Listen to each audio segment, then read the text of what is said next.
Hello, hello, beautiful people, mi gente bella. Welcome to another edition of Santana Says, where we talk about everything from roadblocks to relationships, everything in between, and the overall journey of life. As always, I am super excited to bring you another edition of the show. And if you'll recall, previous episode, I was talking about angel numbers and I was struggling there to remember because I was saying that I used to see 444 all the time and I went from that to seeing threes always together and I just couldn't remember for the life of me what those indicated. But they actually mean support. And so I definitely think it's been an incredible year of support. And as always, I would love to shout out anybody who has been supporting the show in any way, listening to it, sharing it, giving me a chance to tell others about it. I have been incredibly overwhelmed but also humbled by the amount of support that has always come out of the show. So I always want to thank you all and just thank you so much for tuning in and being a part. And so, for those who are able to actually see me, I am wearing blue today. For those who cannot, I am wearing the blue for in honor of Human Trafficking Awareness Month. So it is January, and so we're in the thick of it.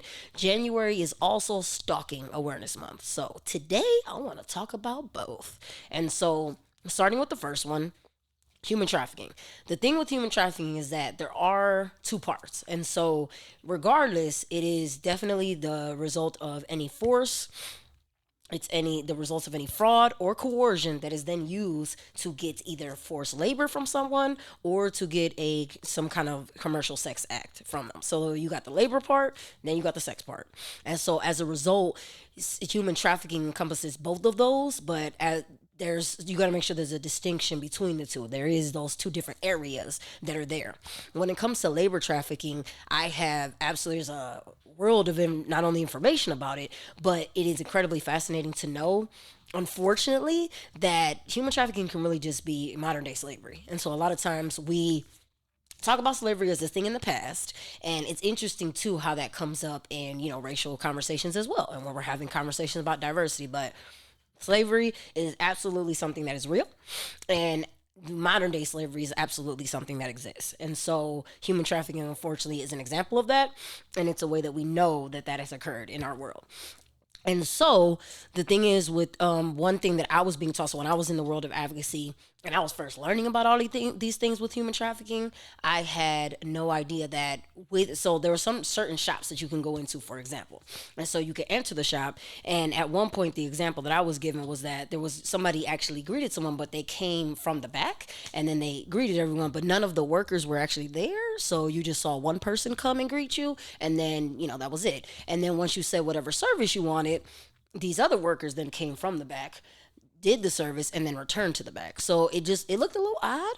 And what we ended up finding out, unfortunately, is that a lot of them were actually there getting paid close to nothing, and they were actually being trafficked. And so unfortunately they weren't allowed to show their face in between, weren't really allowed to have lives, and that was something that was right front and center.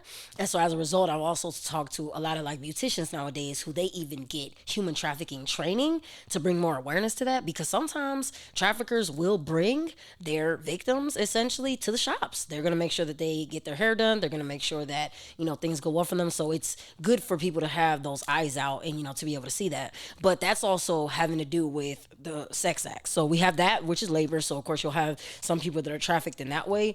But the one that we have heard about often, and the one that I focused a lot more in my work on, was the human trafficking for commercial sex acts. And so unfortunately with that, the thing is, it happens here. It definitely does. And I know that we don't have a lot of conversations surrounding it. And I think a lot of us, it's a very sad truth, right? To accept the fact that here, even in our own state, and for those who know, I'm definitely coming to you from Ohio, it happens.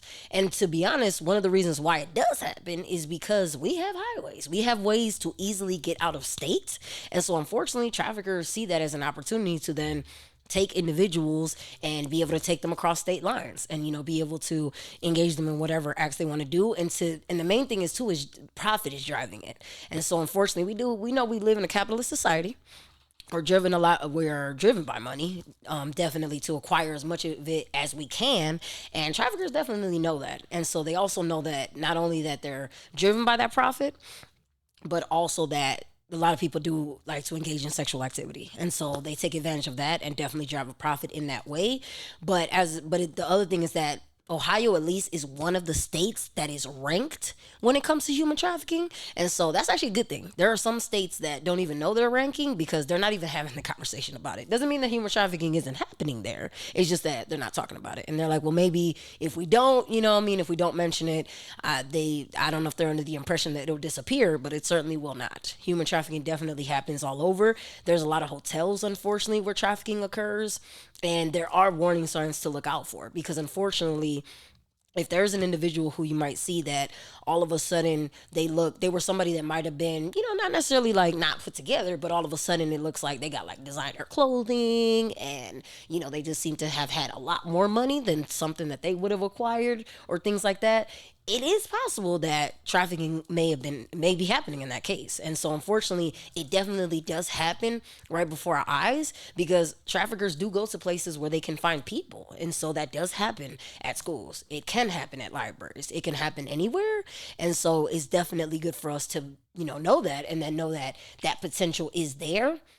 And so at least we can continue to have more conversations about it. And if somebody were to be in that life, if we can hopefully report it, say something about it, but if nothing else, at least know that it is there, that it does exist, and that these things happen. Now that I've, background, now that we've said that that's kind of like what it looks like and what it is, here's my thing. So I do feel that I've heard a lot of different things when it comes to human trafficking. And so, especially on the sexual side, when we're talking about commercial sex acts. And so sometimes once a person is in that lifestyle of human trafficking, and that is what has happened, I've absolutely heard a lot of things that are referred to as victim blaming. Victim blaming means that you basically put the responsibility on the victim, the person that is actually being, abused. And so you say a lot of things like, it's same when we talk about like rape and things like that. Well, why did that person go to that party by themselves? Why were they so intoxicated? What did they have on? Like, it's a lot of those things in that nature. I've absolutely heard that with human trafficking.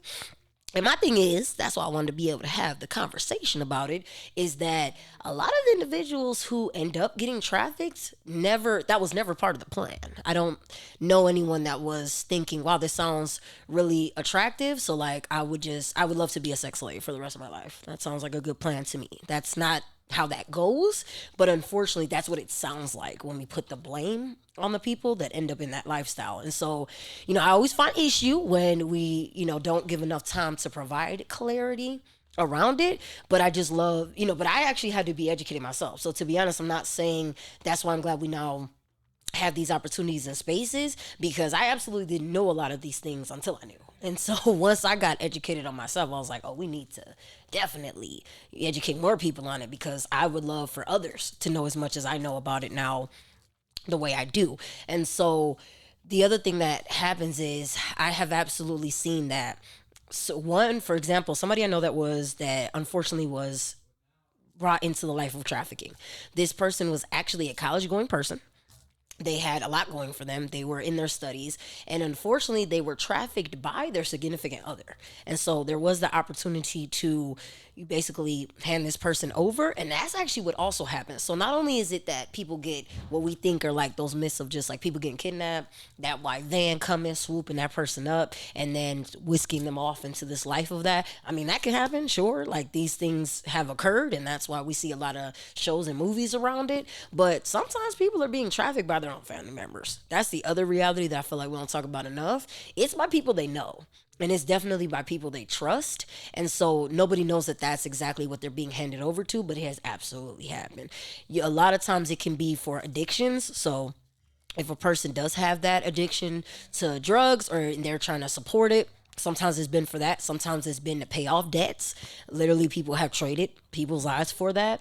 It could be for a multitude of reasons. But the person that I was telling you all about was in college, had everything going for them, and this person was a completely sober person. Because they were in college, they just, I know not everyone that goes to college may be that way, but this person happened to be, did not have at least vices of that kind, drugs wise. And so unfortunately the trafficker started to give this person drugs to the point where they did become addicted to them, because that is the thing. If you've never tried it and unfortunately you are given a high amount of it, eventually you are going to become dependent on it and you're going to seek it. And unfortunately the trafficker did that to this person, and a person that was going to college, like had all these great big dreams and had never tried drugs in their life, was now addicted to drugs. And not only that, but looking to the trafficker to continue providing them. And so they weren't always sticking around only because, they just love this person or anything like that. But unfortunately, they were just trying to support their habit. And so they found themselves staying in that way. But I definitely don't want to minimize the romantic connection that happens as well. A lot of traffickers will lure individuals into that life by forming a romantic connection. And so some have definitely gotten lured into that lifestyle because they do feel some kind of gap. And so because maybe they aren't getting love at home, or maybe they don't have a great support system, and unfortunately some of them may be runaways that end up in the life of trafficking. But a lot of other individuals, they may not necessarily have done that, but they might have shared, on their social media that they were having a hard time. And then somebody might have seen that, like a trafficker sees that, like starts having a conversation with them and presents themselves as a more viable option. Well, let me take you out. Let me, show you something different. The other thing is that the trafficker isn't always the person.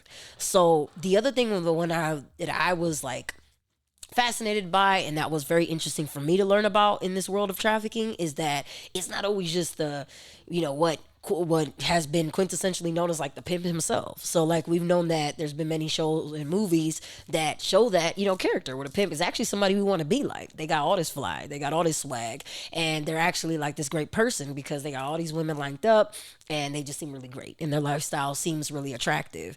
But what we also realize is that actually there's sometimes you'll have that, male figure sometimes that acts as that, but then they'll actually have a woman who then does the recruiting for them. So this is somebody that has also been trafficked themselves, but they basically got promoted to be able to then be this person who then brings in other people into the fold. And so knowing that all happens, I've absolutely heard countless stories of people befriending, like becoming friends with someone, thinking that they were forming a friendship, a genuine friendship, that this person actually cared about them. And little did they know they were being lured into this lifestyle.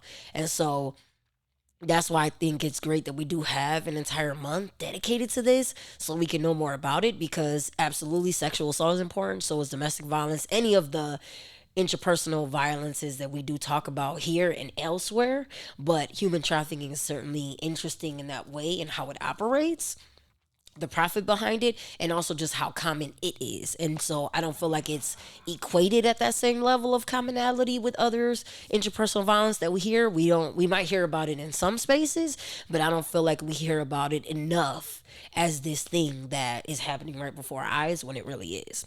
The other thing is, so I know that we may have some interesting or mixed feelings when we're talking about any of these things, but also when we're talking about how it plays out in society or in our world. So disclaimer, I am going to also talk a little bit about the documentary that came out recently. I don't know if everyone's seen it, but there was an R. Kelly documentary that dropped. So I don't know if everybody's familiar, but for those of you who may have mixed feelings about it, I do want to make it known that that's what I will be talking about now. So I want to make sure that you know that. But I don't want to get too deeply into it. What I want to be able to talk about is that just overall what it represented. So for me, I was somebody that did watch it. I did watch, it was essentially the third season that had just dropped, and there was 2 seasons that happened before it. So in this documentary overall, you did get to see how R. Kelly essentially was able to lure his victims into a lifestyle, and it absolutely was an example of human trafficking. This wasn't one-on-one incidences. He absolutely had an entire network, and so it did play out in that way, and it is definitely an example. So for those who are able to see it, there were multiple, a lot of individuals that came forward. And so I know there may be different feelings surrounding that and like what that looks like, and because it was a celebrity. I mean, let's be clear. R. Kelly is somebody that, I mean, you just have to say their name. We know exactly who that, for a lot of us, we know exactly who that is. We can think of a song that he might have sung. We can think of, where we might have seen him. And a lot of us grew up with R. Kelly. So the thing is, when we have those celebrities It is. It's a big part of our lives. For some of us, if we've known them for this long, it's super difficult to see them in any other way except that, and to separate the fact that, they are who they are and this is what they contributed to society, and to think of them in any other way but this amazing artist that they are and what they gave to us is hard to do. Especially when, in his case, he provided music for, I mean, so many different people, in so many different ways. And it was, for a lot of people have played those songs at places like weddings, so for them, it is super nostalgic. They feel this connection to him. A lot of people feel like they are very, very close to someone like him, even though they may never have met him. And for others, they did meet him. And then there are a lot of people that met him, and unfortunately, it did not go the way they wanted. And so I just feel that whether we are thinking about that or not, I definitely think it was an excellent depiction of what human trafficking looks like. So I'm not going to be here to vilify R. Kelly. You're not going to hear that on the show. You're not going to hear exactly all of those things. I know we all might have our mixed feelings, but I do want to make it clear that what I am saying is that what that documentary captured and what R. Kelly did and what the documentary was talking about is absolutely human trafficking. Human trafficking because force absolutely happened in a lot of those cases. Fraud absolutely occurred because a lot of lies were spread, and coercion. Because here's the thing, coercion is when you are coerced, and so when you are forced into something. And so you might not, and you're not exactly, you might not be clear either on what it is that you're signing up for. There were a lot of individuals who were lured to be around him for what he had and what he had to offer. And I mean, I'm not one to say that I can't see why exactly they wouldn't be lured to that. I absolutely heard so many things though after especially those first two seasons, about so many mixed feelings. Some people were like, wow, I love that we are talking about this. I'm so glad, I feel so great for these women that stepped forward. I'm so glad that survivors, the strength they had and that courage. But we know we had tons and tons of people that did not feel that same way. And I get it. I definitely feel that it was hard to believe, right? It was hard to accept. But then also, if we do accept it and we do accept the reality that comes with it, then we do have to also accept that this person who we love and who we love what they made is not a good person. And so, how do I do that? How can both of those things be true, that they are this amazing and gave us great things in the form of these great songs and productions, but they were capable and actually did execute these things that I don't stand for, that I don't agree with, and that should never have occurred. And so I definitely think that those are hard truths to accept. But what I appreciated for sure from the documentary is that that is how it happens though. And so I really appreciated the opportunity, not only because you heard from a lot of different voices, but also that you really got to see what it looks like when someone falls in love with the person that is abusing them. And of course, it's easier to do that when that person has a lot to offer you, like riches. They are already famous, and I get that they have this incredible platform. But if we also listen really closely, we got to hear a lot about R. Kelly the human, and just how he shared things about his own childhood, how he had also been victimized. And that doesn't always happen. That's the other thing that was interesting for me when I watched it.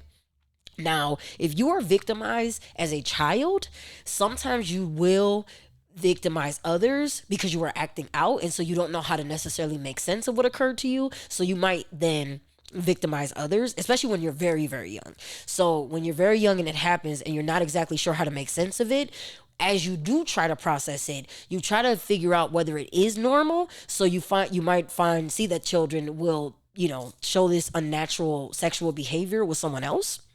And so, that's them trying to figure out, well, was it okay what happened to me? I'm not sure if this is what we do. Is this normally how we play with each other? Because that's unfortunately what happens to kids. If anybody is successful to unfortunately abuse a child, they had to have gone to that child's level and tell them something that would allow that child to then engage in it. They might say something like, well, no, this is all kids play, or this is how you show somebody that you love them. This is what you do with an adult. Those are things that are said, unfortunately, to children to get them to then participate in a sexual act, especially something that they don't know anything about. So my thing is too, do kids naturally ever gravitate to or anything like that sexually, just naturally? No. Now, do they have curiosity? Are they curious about their bodies? Does those things happen? Sure.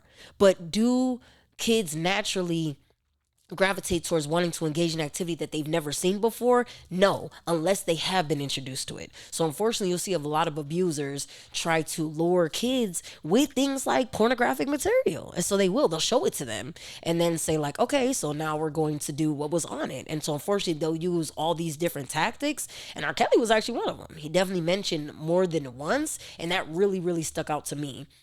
Now, but as I mentioned, that doesn't always happen. There are also a lot of people who go on to be victimized, also depending on their age, and in general, who don't do that. So it's not that every person who's out here victimizing other people has been victimized. That's not always the case, because there are many people who have been victimized and they have no intention of letting anyone else feel the way that they felt. What they would want more than anything is to prevent anyone else feeling how they felt when they were victimized. There are a lot more people like that. And unfortunately, some of those people get re-victimized. That unfortunately is a reality, because once it happens to them once, it's hard for them to put up those defenses, because they kind of just feel like, all right, well, it happened one time, I'm not really sure how to like defend myself the next time it happens. It actually might be easier for me to just give in to this situation, because in that way I won't upset the person. So when it does happen, it'll get over with quicker. Like, those things unfortunately are true. And so that's not the person, of course, it doesn't mean they deserve it, that they wanted that to happen, but some will give into the situation literally to appease the other person and to make it easier to withstand. Because there are some people that have been victimized for years, which was mentioned in the documentary. And during that time period, if they are unable to escape the person, or it's become part of their lifestyle, they gonna make it easier on themselves. So it's not that they necessarily just want to stay, but it's also that they just want to make things easier to bear, like easier to tolerate and easier to manage. And so unfortunately, I saw a lot of that happening. Did I also hear from some survivors who were in love with him? I definitely did. And I feel like that definitely happens. And I know that can also occur, but that's also what an abuser will use to their advantage in that kind of case. Because the other thing is connecting this to stalking. Stalking itself is a pattern of behaviors, is directed to one person, to the point where that person fears for their safety, or the people around them fear, there's a fear of safety. So safety is being threatened either way. And so unfortunately, what I also heard there is that some of them literally were unable to leave. They were either threatened, if they did leave. Some of them were actually locked up in certain rooms, so they literally didn't have the means to leave. And then there were some who honestly didn't have to be locked up, because they were already locked up in their minds. They absolutely wanted to stay. They felt that this was the best situation for them. And you'll see that in society. And so what I thought was, apart from whether or not, we want to analyze just him, or, just that one celebrity or anything like that, does this happen in our society? That's what I want to say here today on Santana Says. My main thing is, I feel like no matter how you feel about him, and no matter how you feel about that in general, does human trafficking happen in our world? And does it look like that? Absolutely. You better believe it. And the other thing is, what I loved about that documentary is because it gave space and opportunity to talk about that. Not only does this happen, and not only does this happen, it happens to all genders. Once again, let's not forget, because actually, what I also want to point out is that, is it possible for those who identify as males and those who have a penis to be able to get trafficked? Absolutely. The unfortunate truth is that it does happen to males as well, and those again who have that body part, because they actually don't get pregnant.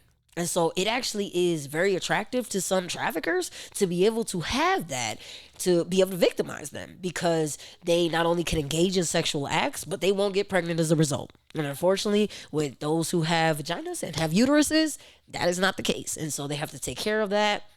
They either allow the baby to be there and grow up in the same lifestyle, or they have to get rid of the child. A lot happens. And that is another thing that traffickers will do. Very often they will take the victim to the hospital, make sure they're good. Or let's say they have an STD. They will take them to the hospital to get treatment. If they're pregnant, they might take them to, set up the abortion appointment, or prior to that, take them to get the Plan B pill. They might even have them actually go in as a rape victim. So sometimes they'll do that. They'll have them perform a rape kit, And all of these things, because when you do that, you are offered the option to get a plan B pill when, when it's been made known, when you share that you've been raped. And so unfortunately, they'll take them, do all those things, but then pick them up before they're officially discharged and disappear. And so unfortunately, that's another red flag when that happens, because the trafficker was waiting outside the whole time. And so they were just, they wanted to make sure the medication was done and that got handled, but they had no intention of that person actually getting, the help. And so that does occur. And so sometimes it's good to know that that's why it's helpful, right? To know that human trafficking is a thing, because you could have been standing right by a person, unfortunately. And, I know that it's, we don't always feel like how we can intercede, but it is possible that maybe we could have some other intervention. And do we need to take that on? So do I want to then bring awareness to human trafficking and say that, okay, so as a result, we should all put on our capes and become superheroes and just try to save the world ourselves? Absolutely not. We should let, different individuals assist. But I think it's great to know which warning signs exist, so that if we can help, and we know that it's out there, we should say something. And getting back to what I was saying about the documentary, not only does it absolutely happens to those of all genders, absolutely happens to all identities, but when you put intersectionality into play, and so for those who don't know, that's a term that was coined by Kimberly Crenshaw. Intersectionality refers to the intersection of multiple identities. And so the intersection that you all saw, for those who did watch the R. Kelly documentary, The Survivors, that intersection was black and woman, or a person of color and women, if we're gonna, make it specific. We had some Latina women, and then we had some black women. But at the end of the day, you had women of color and you had women like that. I did hear some brief mentions of women of other identities, including white. I did hear it, but interestingly enough, a lot of the evidence connected to those situations were destroyed, or it was known, and they even made it a point, his brother, to say that definitely did not get out, and if it would have gotten out, I think the outcome for him would have been entirely different. So to know that we live in a society like that, where we'll move mountains when we know that a certain population is victimized, but we will do nothing and allow it to go on for decades for a different population, what message are we sending? And how are we telling women of color how much they, how much they matter in the world? When you do something like that, you're letting them know that they don't matter at all, and that why should they even speak up? And some of these women did. That is the other thing, because that's a big critique, right? With like people that are victimized, why didn't they say something? Why didn't they report it? A lot of them did, and they were laughed at. They were mocked, and they absolutely were not believed. And then that's always the thing that I always lead with first, is that we should at least believe the person, because here's the thing: if they lying, we gonna find out. It's going to come out, because they're not going to be able to maintain the story, and they're not going to be able to, the evidence ain't going to add up. And so the least we could do is believe them, because if it did happen, we want to make sure that that person is supported, and we want to make sure that we assisted in that case wherever we could. But not believing someone or blaming them for it, or making them feel worse for something that took all the courage in the world for them to even admit, that's not the world I want to live in. That's not how I feel like we should treat people like that, knowing that they were in that situation. And the other thing is, that's been incredibly interesting to me, is that a lot of critiques often happen from people that either might not have been in that situation, but some have, and they obviously haven't processed their own trauma. And so they haven't taken the time to know what it was like, and they still haven't admitted to themselves that they were victimized. And then they're over here blaming other victims for what has happened to them, knowing that in their case, they didn't deserve it just as much as the next person didn't deserve it. And so, it definitely was a lot, but it was also interesting to see that, trauma finds one another. And so it was also fascinating to hear that he had been victimized, so he knew what it was like to have faced trauma. And it was easy for him to find other people in the world who had also faced trauma. And so that's the thing. I mean, it does. Trauma recognizes it's, one another. And so you're able to see it usually in another person. Obviously, I would hope that not everybody in the world would do what he did and, essentially go out and exploit that from another person. But again, he's not the only person that has done that. So when I looked at that, I'm not just looking at him. I'm thinking like people like that in general. They do exist. And so abusers do exist. Human trafficking is a thing. And these things, unfortunately, do happen in our world. And so I was really incredibly grateful that there was a documentary dedicated to that, and that it brought more awareness to that. And so, the other thing that I had mentioned, though, however, is definitely, like I said, stalking.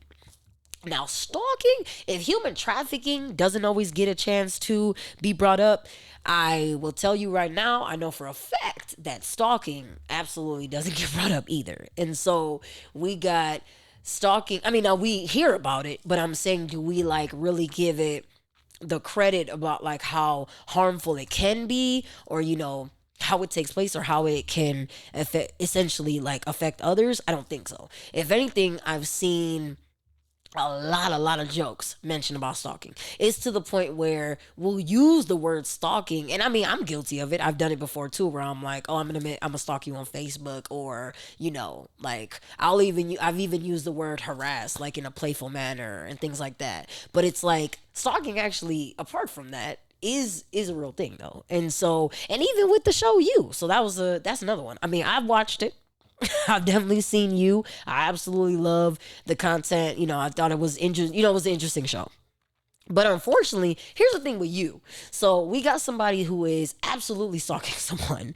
It's like a clear cut example. Uses creative, I mean, super creative tactics. If anything, has shown us the cheat code on what stalking looks like, how you can do it, is letting us know. And the show ends up making this person into this enticing character that we are then rooting for. That is the irony of a show like You.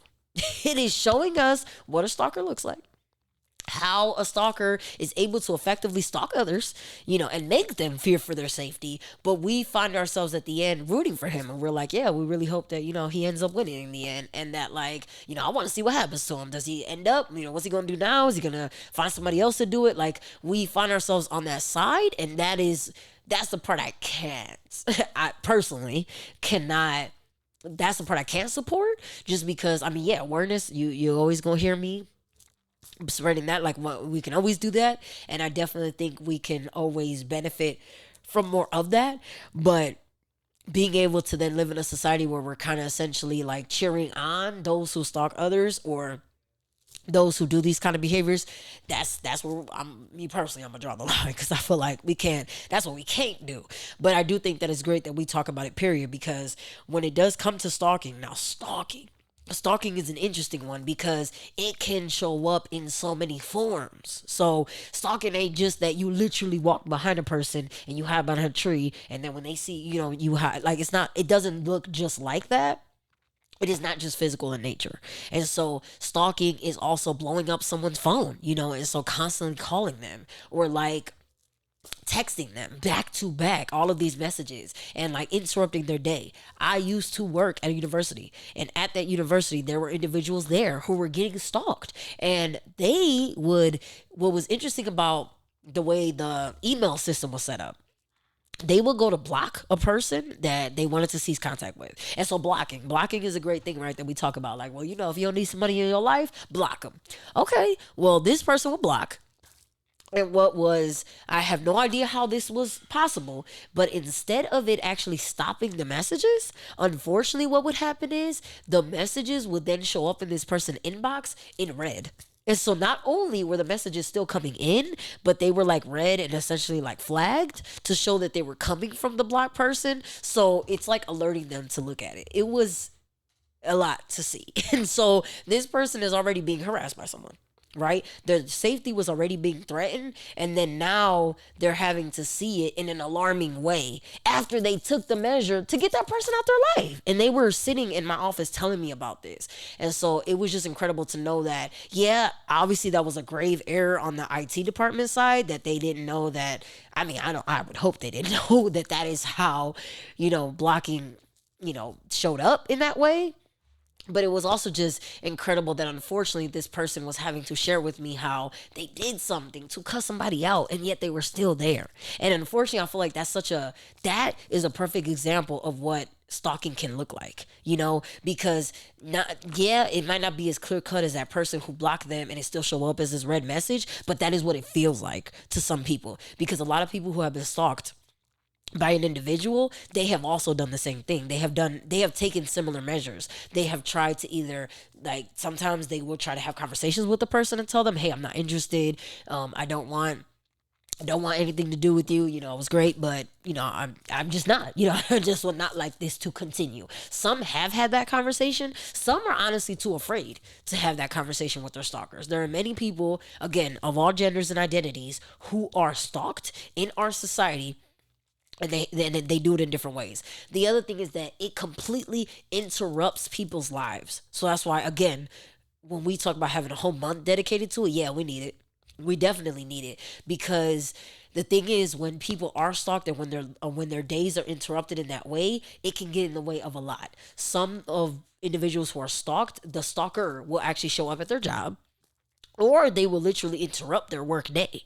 And there have been many people who have been stalked and lost their jobs because of this intrusion. And because of something that they didn't ask for, something that they wanted to stop. Because by going to work, going to work is not an invitation for you to then get visited by someone that you're not trying to interact with. That's not how that works. But the person stalking them did not see it that way. And they still came, would intrude, would cause whatever interruption, and they would do that. And so they would, come there, do that, and a lot of them, will face those kind of, and then it's really just double abuse at that point. So not only are you already getting this kind of intrusion, but then now you losing your job in the process. So now your finances are being affected. Like, it can really hurt someone's life, to know that, to experience that, and to then have their lives impacted in that way. And so stalking is absolutely something very harmful, and it can, as mentioned, definitely show up in different ways. But the other thing is that stalking tends to go hand in hand with domestic violence. And so a lot of, unfortunately, individuals who are abused in those ways domestically are usually stalked as well. And so a lot of them are harassed, they are cornered, they are targeted, and really they're belittled in the process, because it can be incredibly humiliating to constantly, have this happen, for someone to constantly still show up in your life after you cut them out. To They will also try to infiltrate this person's abilities to have future relationships. So stalkers will do that. We kind of saw that on the You episode, so we'll see it. We got to see it with Joe. So like, Joe was out here stopping like a whole lot of things. Like, he was literally like getting in the way. He found really creative ways to do it. I ain't gonna lie, I gotta give it up to him. But he was essentially stopping this person's life from living it the normal way that they wanted to. And at one point he had the audacity to like really reveal himself to that person. So he wasn't always, the intention wasn't also to be this like hidden stalker. No, I mean, I do want you to know who I am, and I'm gonna find a way to get into your life and insert myself into it. And whether you want me to be there or not, like, I'm gonna find a way to do that. If not, I'm gonna end your life. And so that was the also horrific thing about, if you have not seen You, I don't want to give, of course, too much away, but I will say that unfortunately it rose to that level. And so the thing, unfortunately, about that, and another sad reality, is that that is another reason why I feel like we can't have enough conversations about these things, is because knowing that stalking goes hand in hand with domestic violence, another fear of domestic violence is it rising to the level of a person losing their life. And unfortunately, there have been many, many times where someone has lost their life at the hands of someone who couldn't take no for an answer. And so it could be, unfortunately, as simple as they didn't want to pursue a relationship with that person did not take it well, and then did essentially kill them.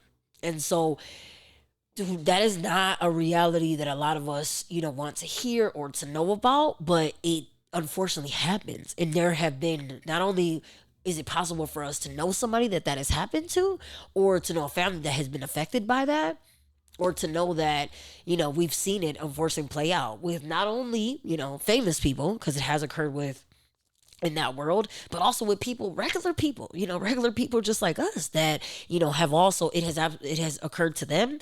And unfortunately, that family is no longer going to have that family member, just because there was an abuser out there who couldn't understand clear communication, and not even just that, but possess those kind of characteristics from the beginning. I mean, for somebody to want to end someone's life just shows a lot of other instabilities with that person. For them to think that the most rational thing is, if I cannot have you, no one else can have you, and I'm going to end your life because of it, definitely shows that they're struggling with a lot more than rejection.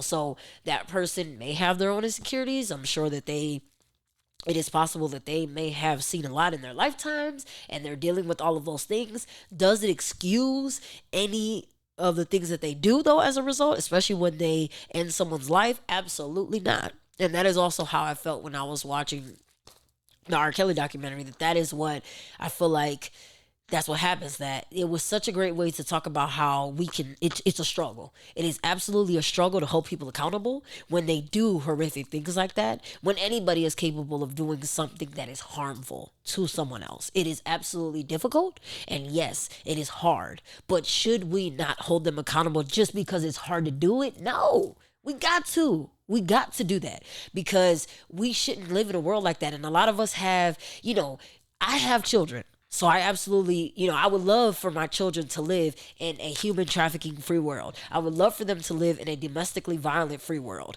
I would love that. A bullying free world, because bullying is absolutely something that occurs also. But it ain't true. With everything that I have done, my children have seen violence in their schools already, and they're in elementary school. They've seen it. If they haven't seen it, they've heard about it. And if they haven't, they're having conversations about it. And so, like, they're, talking more about it, and they're seeing it. So unfortunately, even though I would like all of those things to be true, like I said, I know that they do exist here.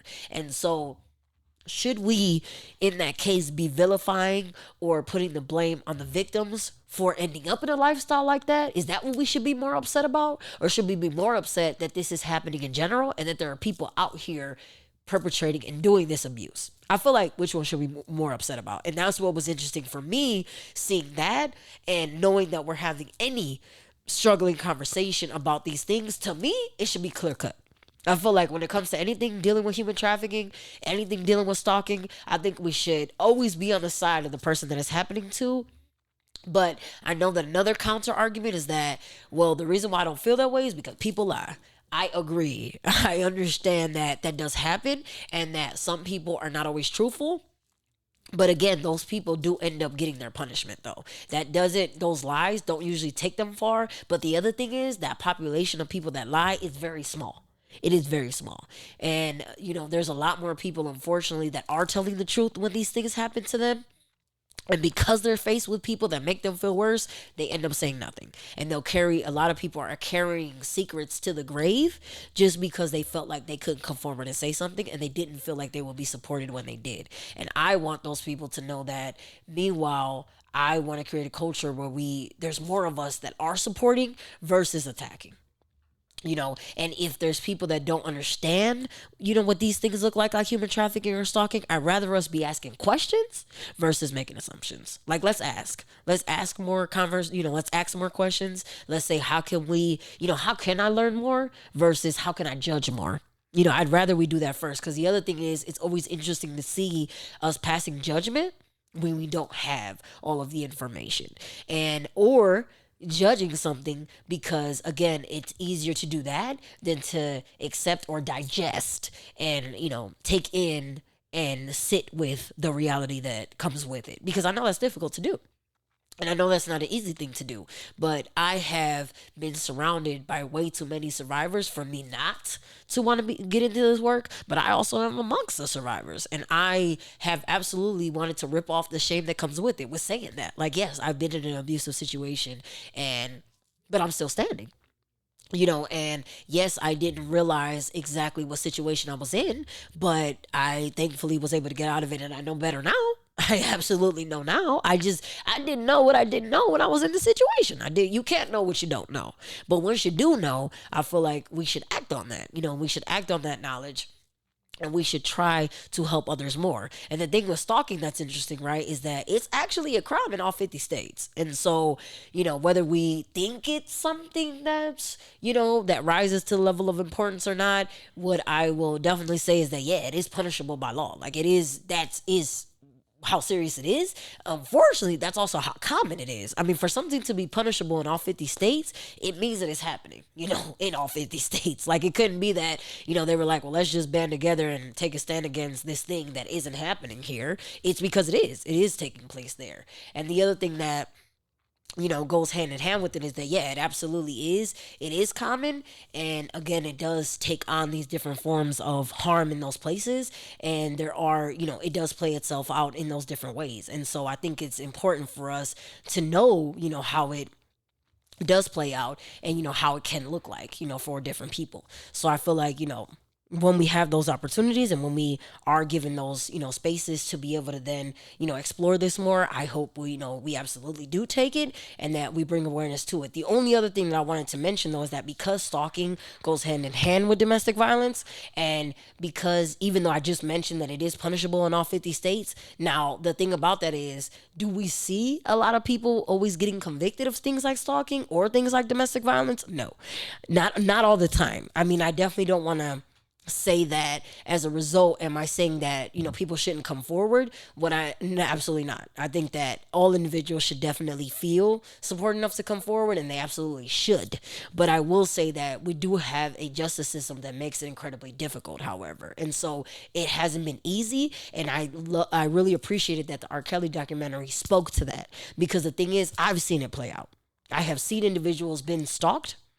I have seen them be harassed, and I have seen them try to prove their cases, and they have not been able to because the evidence does not support, especially with something like stalking. That's intangible. You don't always have the pictures to back it up. Like when somebody's stalking you, you might be able to take screenshots if the person puts it in writing, but if they're just showing up at your job, if they're always doing that, not everybody always has a camera right then and there to be able to capture a picture of the person, or, video, or, things to always record it and be able to show all that. And some people have had all of that, have had all these pictures and all these recordings, and it doesn't always lead to a conviction because that person might try to explain it away or because of all that. And a lot of and the other thing that happens with our justice system is that when a person does report it, they have to usually at some point end up facing their accuser. And that causes a person a lot of fear. Like, that's not something that a lot of people welcome. Like, I developed all this courage to be able to come forward, but now I got to go face to face with this person that I've been trying to avoid, that I'm trying to get out of my life. I now have to face them,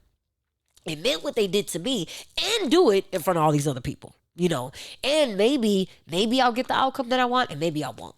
And so it's just, it can be a very incredibly daunting process. And so I, again, give kudos to anybody that has ever been in that situation, or if you know someone that has, and yes, if you are able to encourage someone, please do, because they are facing all of these obstacles. So no, it is not easy for them. It's not an easy process for them. And so the least we can do is make it easier for them and support them along the way and remind them that what they're doing is courageous and that it's worth it. And so when I would be faced with a lot of victims, but also victims in the eyes of the criminal justice system, survivors in my eyes, I would often remind them, are you doing this hopefully to, for yourself? Like, do you want to go through the criminal justice process for you?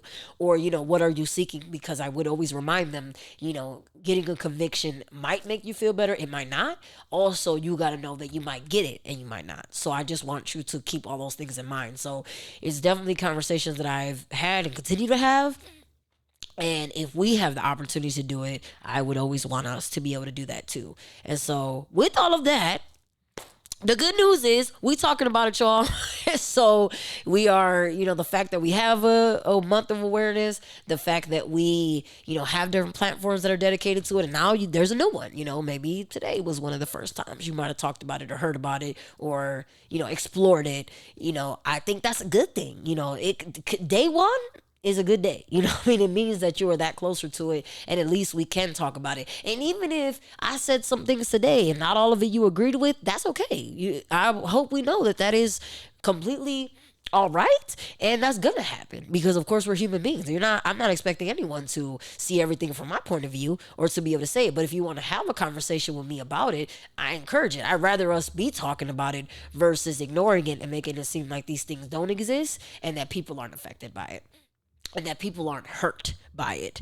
And as we mentioned, when it comes to stalking, the main thing that I said was an individual is felt that their safety is being threatened. And I don't ever feel that anybody should live in a world where their safety is threatened and they feel like they are in a situation that is not okay for them, that they feel that they cannot escape from, and that they feel that they're not safe in, and that there's danger present. I don't ever want that to be anyone's reality. So if there's anybody that I can ever help in that situation, it's always going to be a yes. And I'm always going to want to try.